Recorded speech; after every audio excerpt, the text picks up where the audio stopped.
Hello, Renegade Marketers. If this is your first time listening, welcome. If you're a regular listener, welcome back. You're about to listen to an expert huddle where experts share their insights into the topics of critical importance to our Flocking Awesome community CMO huddles. In this episode, Flocking Awesome Bob Wright of Firebrick takes on one of the most misunderstood levers in B2B growth, positioning. He explains why product-centric messaging falls flat so often, why positioning cannot live in marketing alone, and why companies that win are the ones that name and own a problem in the market. If you like what you hear, please subscribe to the podcast and leave a review. You'll be supporting our quest to be the #1 B2B marketing podcast. All right, let's dive in. Hello, huddlers. Welcome to a very special, what we're now calling Expert Huddle, where we bring in literally experts on particular topics that are interest to our CMO Huddles community. At the Super Huddle, we premiered something called the Strategy Lab. We had 3 different strategy labs going on. Not to diss any of the others, but many folks gave a big shout out to Bob Wright, who joined us at the Strategy Lab and ran a workshop on positioning. Bob is not your average consultant. As the founder of Firebrick Consulting and a self-described possibillion, he has helped hundreds of B2B tech companies clarify their positioning, differentiate in a crowded market, and build marketing strategies that actually drive growth. So, today, we're going deep on positioning, a little bit of portfolio evaluation. We may talk about AI washing and the make or break moves that can set a brand apart or sink it. So, and just in case you were wondering, if you want to meet Bob in person again, we at the Strategy Labs in Boston, New York, Durham, and Atlanta in February, and hopefully in April in San Francisco and San Jose. Okay, well, with that, welcome, Bob. How are you and where are you this fine day? Oh, thank you, Drew. I really appreciate it. I always jump at the opportunity to talk about positioning. I'm actually in the Bay Area right now, and I am actually up in Healdsburg at the moment. All right. So. Okay. Which for folks, if you don't know, that's sort of in the wine country area. Very, very nice place to be. So Bob, we talked about this, but just in case our audience has to leave early or we need to convince them to stay, let's start with the 3 sort of most common mistakes that you see companies make related to positioning. And if you can just list them, we can discuss them one by one. Yeah, I think the #1 mistake that I see of positioning is it's all about you. It's product-centric. Your feature function decks are not moving the needle. So a conversation about how it works and the features and functions, that's the #1 mistake I made. A product-centric narrative or story is not moving the needle. I think the second thing is marketing or the CEO going off in the corner room, coming out with a positioning, coming out, here's what it is. No alignment across the organization. Right. So what I see a lot is, you end up with every deck, everybody's using a different deck. So misalignment, if you will. Nobody's around. It's one voice, if you will. And I would say the third thing is you don't own a problem. In other words, I always say sell the problem, not the product. So can you place the product in the context of a problem that you own and a problem that creates urgency in sales cycles? I think today's status quo, do nothing for many of our sales cycles is the competition. So I would suggest you got to have it shift from a product. It's a product. The mistakes are product centric, no alignment. And the third thing is you don't articulate the problem you solve. Okay, perfect. I want to go through each of those a little bit, dive in. So, particularly founder-led companies, they're in love with their product. They think it's about the product. They might have come up through engineering. I see how this happens all the time. I'm wondering if we could help equip CMOs when they confront this to say, yes, we are selling a product, but that's not how you actually sell a product, is by just talking about it. So talk a little bit about why product-centric, egocentric positioning, it's about us, is so problematic. Our buyers today are being inundated with tech vendors trying to sell stuff, and particularly executive buyers that own budgets don't want another tech vendor. And they frankly don't care how your product works. What's working today, the companies that are really driving growth and also category leadership are the companies that, again, own a problem, and they're put in the context of the feature functions in the context of a problem that their target buyer deeply cares about. So that's really what's winning today in our crowded markets that are inundated with a lot of, I would say, blah, blah, blah that's out there.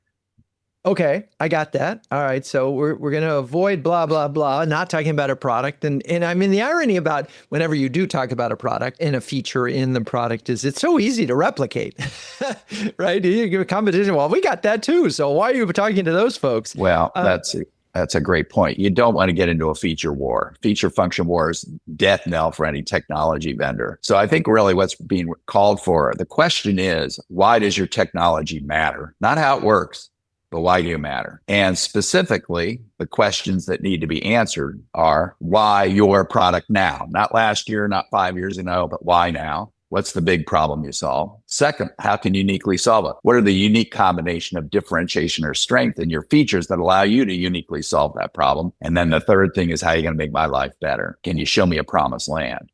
But there's no conversation in there about how the product works. Again, it's all about why you matter. And the companies that are driving growth today and also driving category leadership all focus on why you matter versus how it works.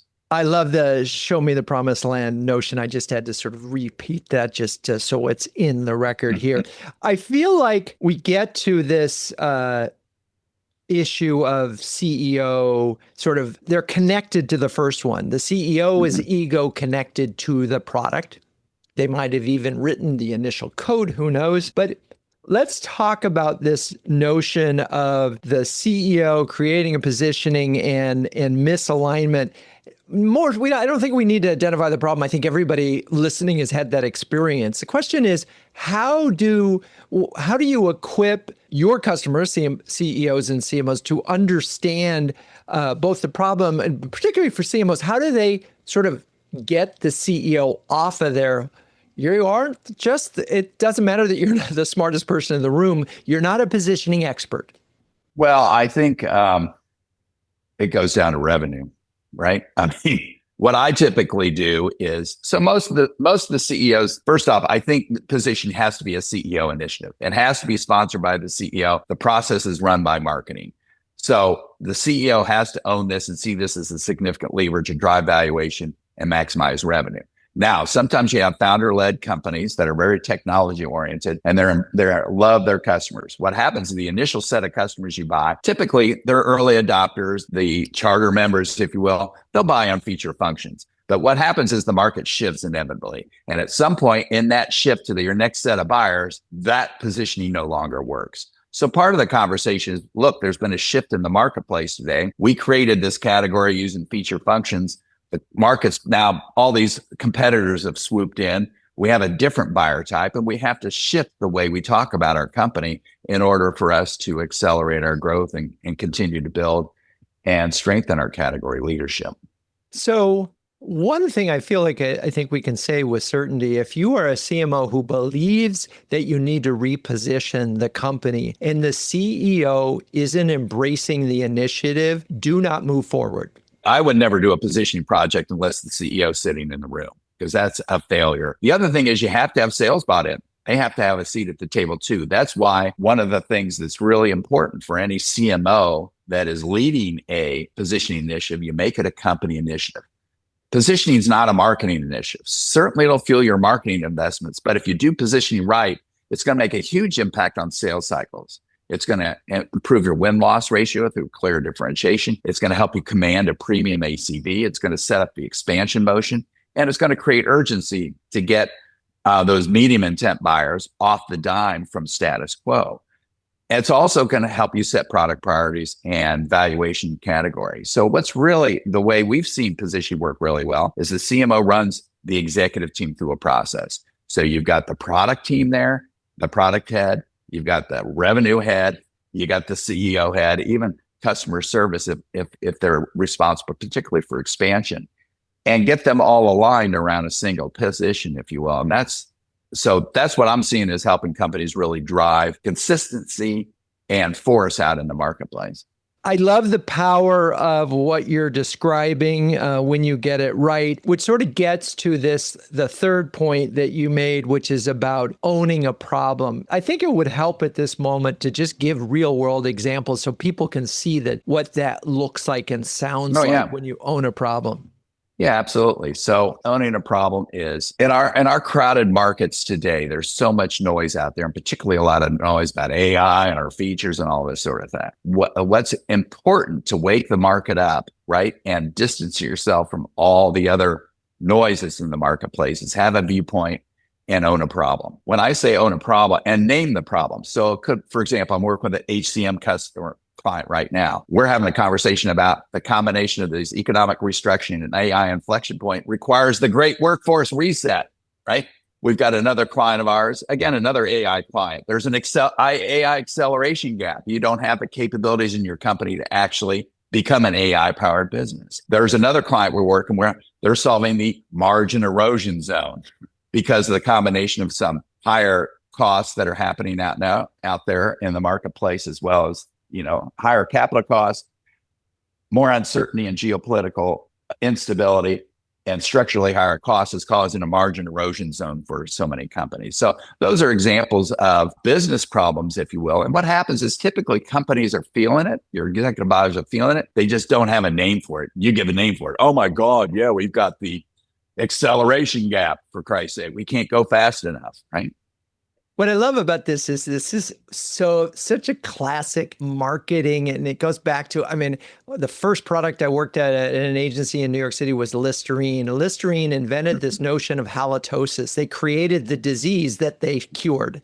And if you look at a lot of drug advertising, many have created a disease and that they solve. And so that's all we're talking about here is halitosis. What's your halitosis? Which is fascinating to me that we could, that this is not a new concept, but it's really seemingly ignored consistently in B2B tech.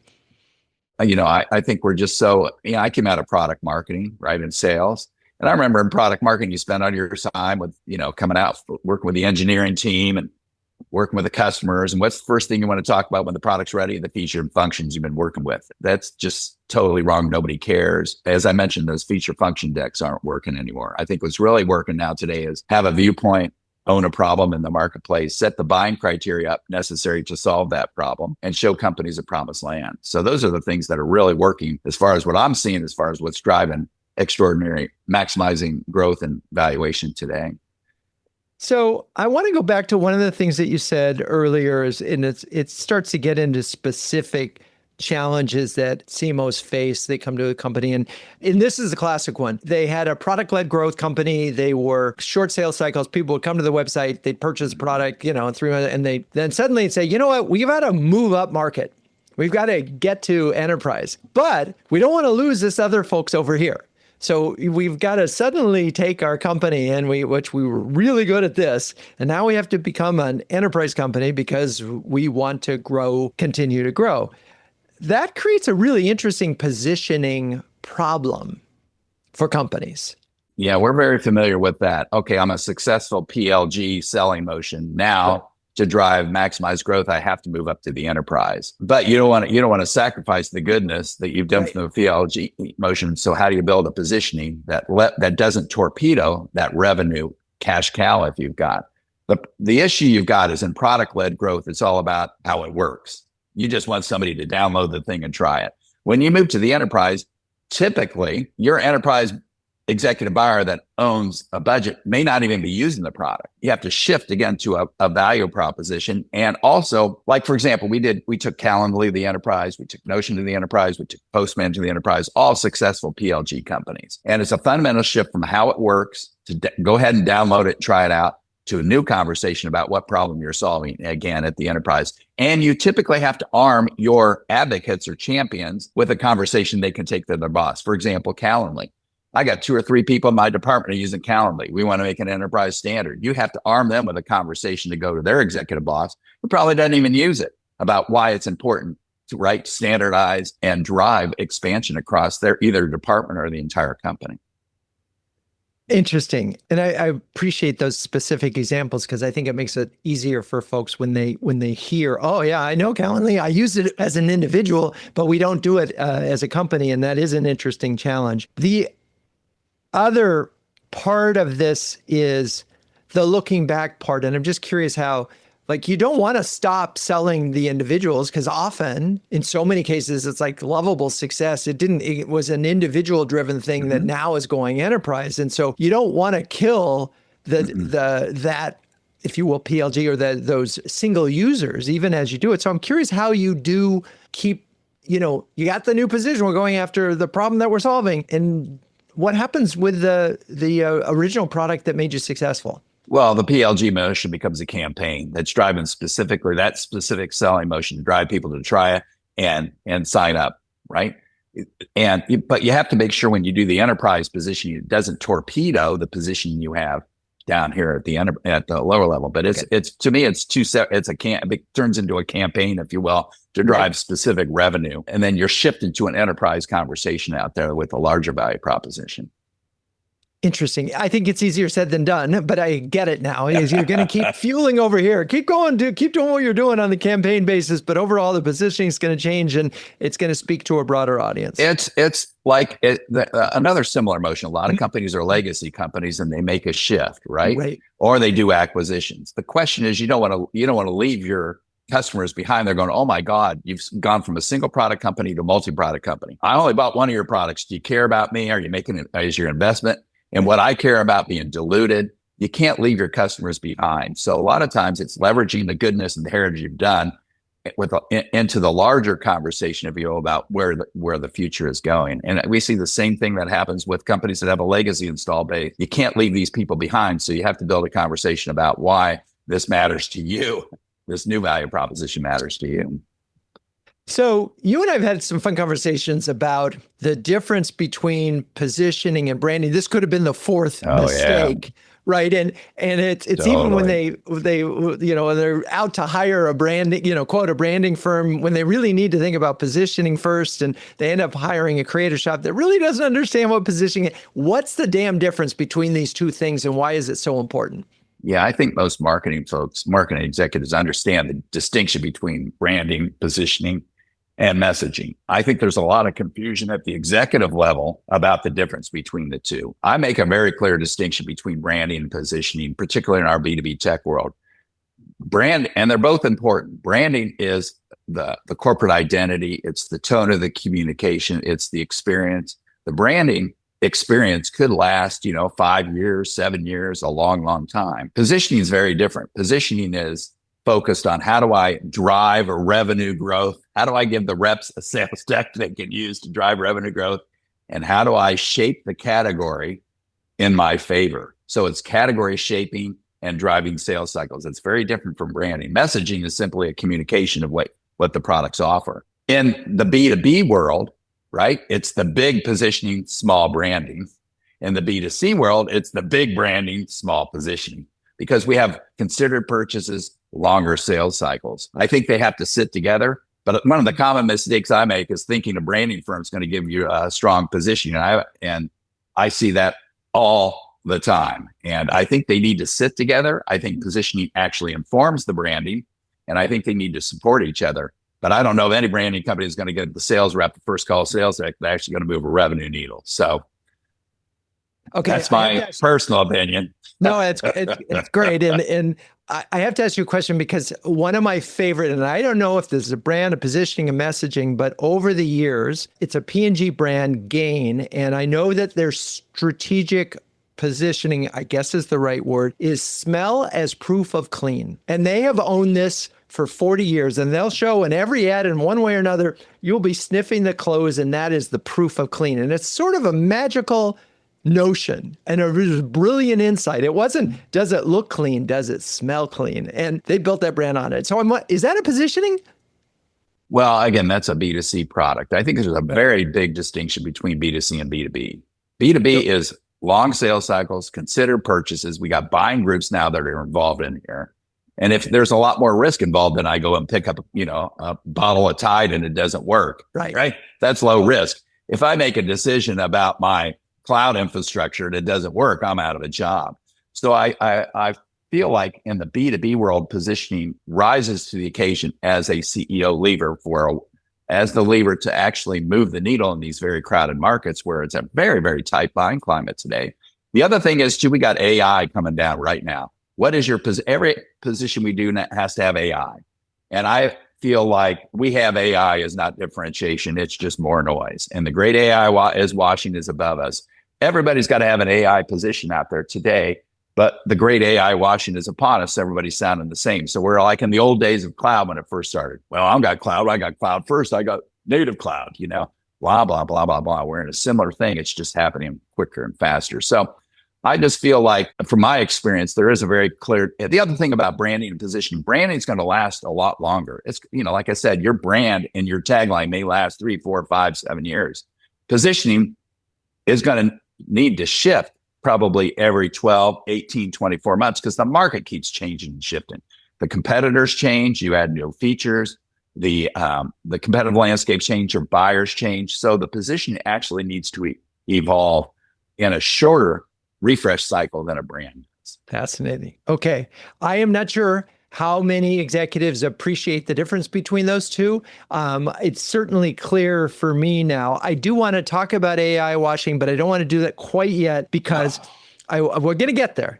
But you mentioned this notion of shaping the category, and immediately we go to the CEO says, I want to create a new category. And I think there's a distinction between those two ideas. And what do you say when the CEO says, we're doing something so different, we're in a new category? And how do you respond to that? And what's your counsel? Well, I think one of the key central tenets of positioning is the category strategy. So the question is, are you going to play in an existing category? Are you going to try to morph an existing category? Or are you going to try to create a new category? So those are the three options you have. Creating a new category is not for the faint of heart. The problem with but the rewards are high. New category creators enjoy a significant multiple in valuations. The problem with the new categories, it takes a lot of money to do it, a lot of time to do it. The other issue is, with a category, there is no budget attached to that category. Right. So you have to steal budget from other categories. So it elongates sales cycles. Now, I don't think you can build a new category unless two things happen. Number one, there's a new problem that's occurred. I'm just using an example. This is a little one, but there's the tariff problem right now. We never had that. The tariff, variability problem or whatever, disruption problem. We never had that problem before. Maybe there is a new category of software designed specifically to solve that new issue that we've never had before. The other thing is technology. I think AI is creating new categories. There could be whole new ways of work that's being done and new categories that are being created. I also believe AI is disrupting every single category today. But most of my clients, what we advise them to do is, I tell you, a lot of our clients created a new category. And what happened is they were successful and a whole bunch of competitors came in and everybody looks the same. Their opportunity then is to set the goalposts again, right? And reshape the category. That's what most of our clients are doing, is actually reshaping the category in their favor. So you may have the XYZ category and you just put a modifier on the top of it. Oh, we've got the accelerated XYZ, right? To create a distinction between all the other players in that category. It's interesting because OpenAI created the category of LLMs, if you will. And it's fascinating to watch how they're jockeying right now, but it's like suddenly Claude Code launches and Claude Work or whatever, and that may very well be a morph of the category. It really is an interesting moment. Now, it's a feature, but it also just changes the game in terms of what non-coders can do. So we've covered category. It's worth it, but hard. And so you really have to have all your ducks in a row. Ideally, at minimum, as a repositioning, you want to shape the category. And I guess it's worth just putting a pin on that. And another example of shaping the category would be great, just so that folks really can feel this notion of what you mean by that. Yeah, I think, for example, we did a lot of work for Workday a couple of years ago, and we did their portfolio positioning, if you will. So there are 35 products now, We're known as a CHRO vendor. We have to shift the perception in the marketplace to also in the CFO, and Oracle really owns the CIO. So they needed a position that could speak equally to all three of those executives. The other thing is it was becoming a commodity market. Oracle, SAP, everybody, all the ERP vendors look the same. All the HCM vendors look the same. So they were getting into feature function. And then you have ServiceNow coming in and say, well, forget all that. We'll just do it. So what we do is we build a really strong position about how companies need to operate at an accelerated pace or a higher metabolic pace, right? Because we're at this inflection point, and the CFO, the CHRO, and the CIO own that great acceleration. And then we had some statistics that most companies are stuck in this acceleration gap. Most companies are bogged down in organizational lethargy. They don't have the skills for what's required today. And most CEOs think they're going to be irrelevant if they don't change, right?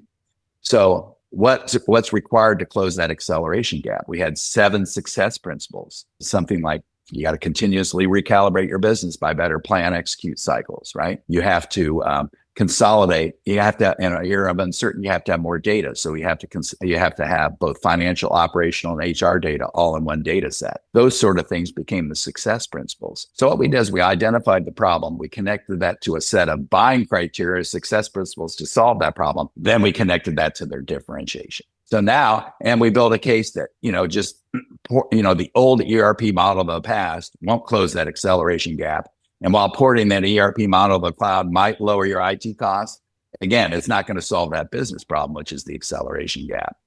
So that's how, again, in a commodity market, you can shape the category, if you will. But again, it's a business conversation. I got this big acceleration gap. Who doesn't have that, right? You don't want to move faster. Here's the 5 things you got to do to move faster, which are business conversations, but it's connected, again, to their technology. Okay. I appreciate that detail. We're going to take a quick break. We'll be right back. This show is brought to you by CMO Huddles, the only marketing community dedicated to B2B greatness and that donates 1% of revenue to the Global Penguin Society. Why? Well, it turns out that B2B CMOs and penguins have a lot in common. Both are highly curious and remarkable problem solvers. Both prevail in harsh environments by working together with peers, and both are remarkably mediagenic. And just as a group of penguins is called a huddle, our community of over 300 B2B marketing leaders huddle together to gain confidence, colleagues, and coverage. If you're a B2B CMO, why not dive into CMO Huddles by registering for our free starter program on cmohuddles.com. Hope to see you in a huddle soon. Okay, let's get to AI washing. And I've seen this a lot. There are a number of folks who are saying, the board is saying, and this is a really tricky one, it's a PE-backed firm, the PE or the VC says, you know what, those AI first firms are getting 12, 20 multiple, 50 multiples, and you're a software company right now. Let's get AI in there. Let's get AI in the headline. And you see it everywhere. Every single company is adding AI to whatever their tagline was, or, they might have called it a positioning statement. How are you, and I know of one example of a company said that no, AI, the benefit of AI was sort of intelligence or smarter intelligence or something. So at least they tried to connect AI to a benefit as opposed to a feature. But how are you advising clients? Because this is a tricky. Look, a lot of these companies that you're repositioning, yes, they want to grow the business, but they also want to just sell the business. So they are conscious of this multiple factor. Help. Yeah, I think there's a couple of things going on. Number one, you have to have an AI position in the marketplace. All your buyers is top of mind for your buyers. Everybody wants to know what's your AI story, what's your AI strategy. It is the big conversation today. The other thing is AI enjoys larger valuations, AI-based companies, if you will. I think what's happened now is everybody just bolted on AI to their message, right. And we've ended up with what I call the great AI washing. AI is happening faster than these other inflection points like cloud, et cetera, et cetera. This is happening very, very fast. You have to have a position in AI. The question is, what is the emphasis of AI in your story? And what value does it serve? So we're finding there's 2 things that really, really make a difference. Number one, name your AI. It's not generic AI, it's specialized AI. And if you look like Salesforce and even ServiceNow and some of these companies, they name their AI. And I'm not talking about a cute chatbot AI. It's like, name your AI, it's specialized, it's purpose-built specifically for this market, for these buyers, for these processes, if you will. The second thing, if you have it, and that's why a lot of the legacy players actually have a leg up on the newer AI native companies, is data. The AI is not useless. It's less valuable unless it's trained on, really depends on the data it's trained on. A lot of legacy companies have a bunch of data. Name the data. Our specialized AI is trained on data you can't get anywhere else, the XYZ data. I'll give you an example. Coupa, legacy software vendor, brought a new CEO in. Oh, AI's here. Oh, what do we, they were the ones that founded that first, supplier data category, if you will, indirect supply data. And they broadened to all supply now. But at that time, what was the jewel that they had was they had customer permission supply data for like 20 years. So the CEO comes in and goes, oh my God, we have a data asset. This is our data moat. You can't get this data anywhere else. So we're going to create an AI, if you will, capability, but we're going to train it on this data. And we named the data. We call it the global economic data. But we connected to, again, a margin erosion zone that companies are having. Companies have a margin erosion zone. The good news is there's specialized AI that's come on the scene here, trained on a unique data set that can help you close that margin erosion zone. So, and then there were some other capabilities as well. So I would say what I'm seeing as far as separating from the pack is three things. Number one, what is the emphasis of AI? Is it frontal? Is it supporting feature? Two, name your AI if you can, or at least just call it purpose fit or specialized. The third thing is name the data, if that's an asset. And those are the three things. And then it can, again, connect it to the value or problem. But those are the things I'm seeing as helping companies separate from all this AI sameness that's out there. And just for a context standpoint, because you mentioned, like, look, Watson was in theory an AI, Einstein was in theory an AI, but those feel so dated now and problematic, if anything. I don't even know if Salesforce is using Einstein anymore. And IBM hasn't made as much noise with Watson of late. But I guess in both of those cases, they didn't name the data and they didn't name the purpose. I do think that AI, Salesforce has done a really good job of their AI. They named it, but I think, again, it depends on what your asset is, right? I don't know if their data was an actual asset, if you will. I think for some of our clients, the data is an asset. I would look at, again, what are you going to make the fight about? What are you going to differentiate on? And really, what's the emphasis of it? If you're an AI native company, you want AI native front and center, boom, boom, boom. But if you're another company, maybe you don't. Maybe AI is a supporting point for the larger conversation you're having out there. And it really depends on the emphasis. But please just don't put AI powered this, because that's just wallpaper now. It looks like your AI is just a bolt-on conversation. Yeah. And if you grabbed 10 tech companies just randomly from Silicon Valley right now, and you took up what their statement was on their website, it would all be AI fueled, AI powered, AI assisted, totally. AI free. And you go, I have no idea. That's why right. I should continue looking. Okay, we have one question for you that I want to, which is how do you go from product vision to positioning smoothly?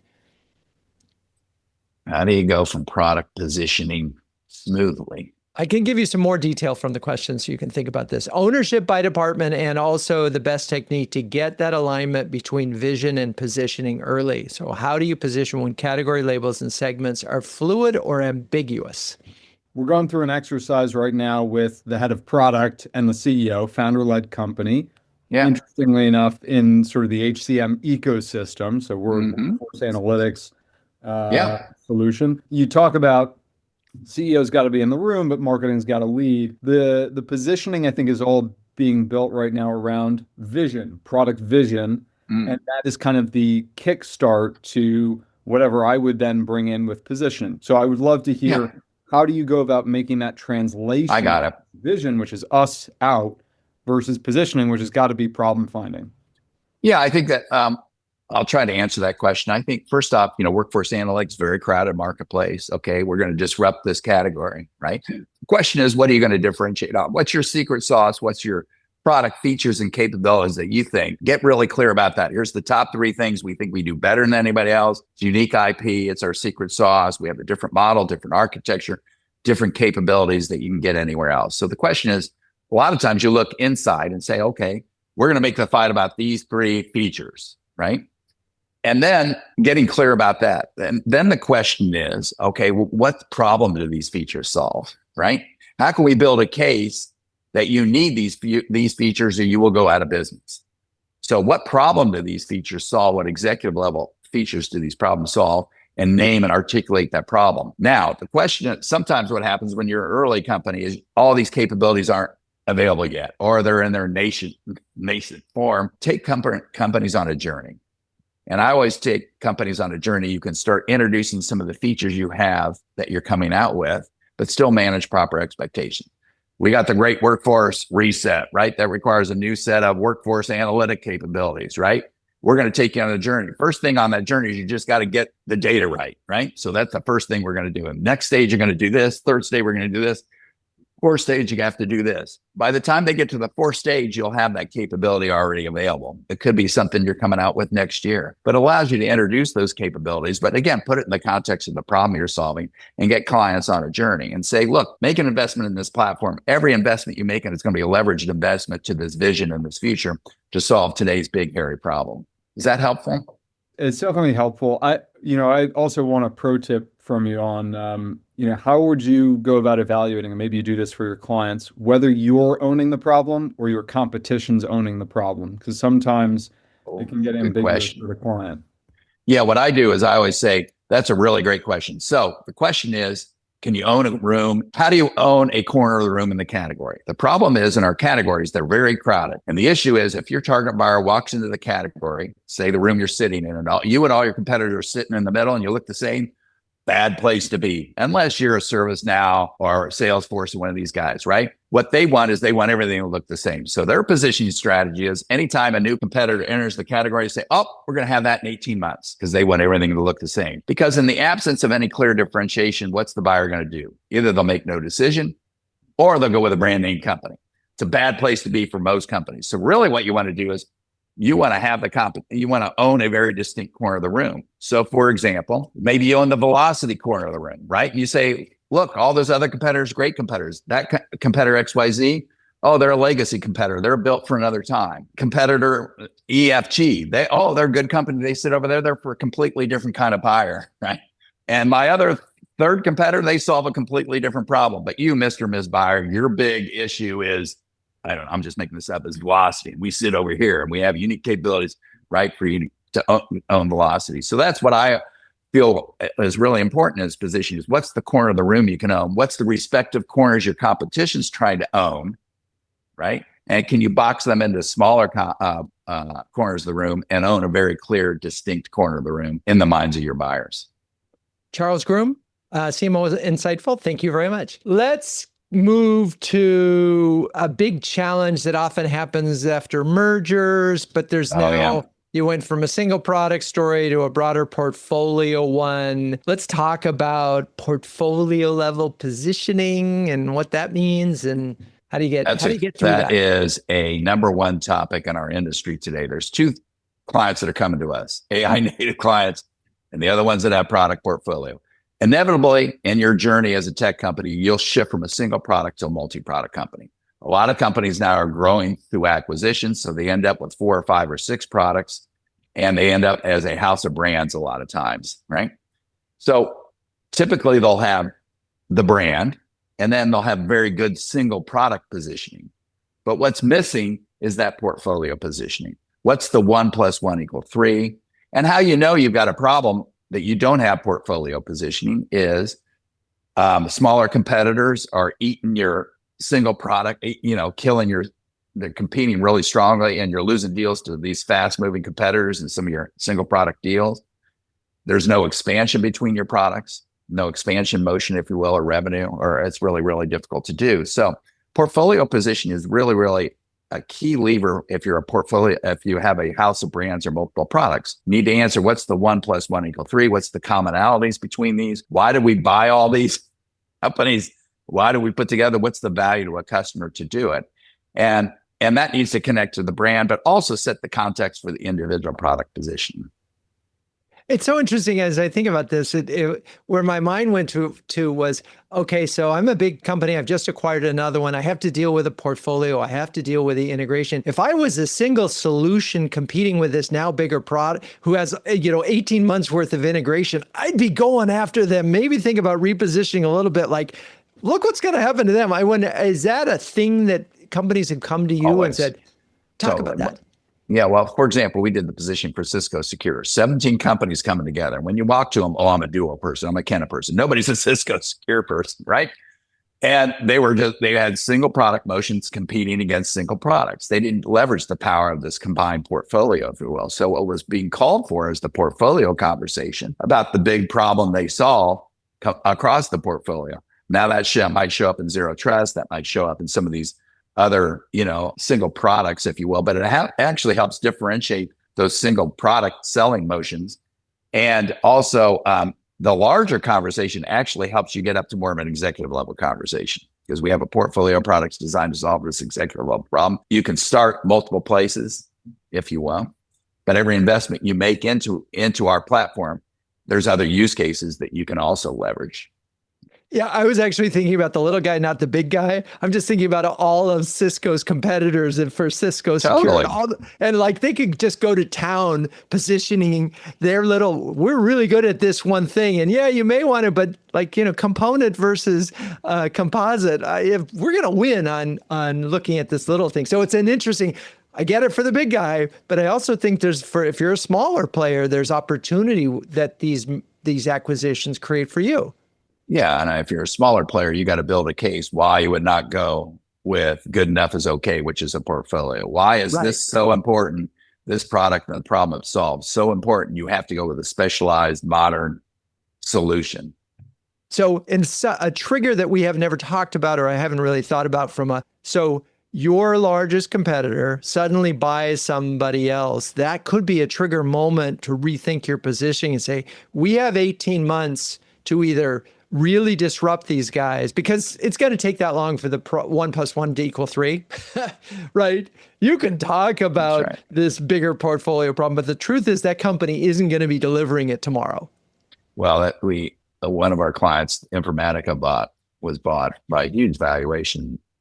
So this was the last standalone, if you will, solution in that market, and they saw it as an opportunity because their large competitor was just going to be so bogged down in integration issues and distracted by that. It provided them a really clear opportunity to come out with a fresh message and build a case why you would need a specialized vendor, particularly in context of AI, was in the data world, that you would be crazy to go with anybody else than a specialized, purpose-built vendor that had these unique capabilities, right? Or strengths. So interesting. So again, I think these triggers, and one of the things that this really helped me understand is branding is a longer term thing. You should be able to, if you do it right, you should be able to stick with that. And I've seen this mistake happen a lot where CMOs go in and they invest in changing the colors of the brand and the visual identity and all of these things in the first 6 months. And the problem is positioning, not brand. But I think it's important that positioning, and it's worse when the previous CMO had just rebranded. So now you've rebranded twice in 2 years. It's like, no, brand is a thing that should be able to endure for 5 years. Positioning is something that you can always be on top of. And you may have acquired somebody, a competitor may have acquired. So you always have to be thinking about that as something you revisit, as you said, every 18 months. So that's in reverse triggers. Again, it's not just what you do, but what happens out there in the marketplace. So and we probably covered this, but what are the telltale signs that a company's positioning needs a refresh? Yeah. Every sales rep's using a different deck. That never happens, Bob.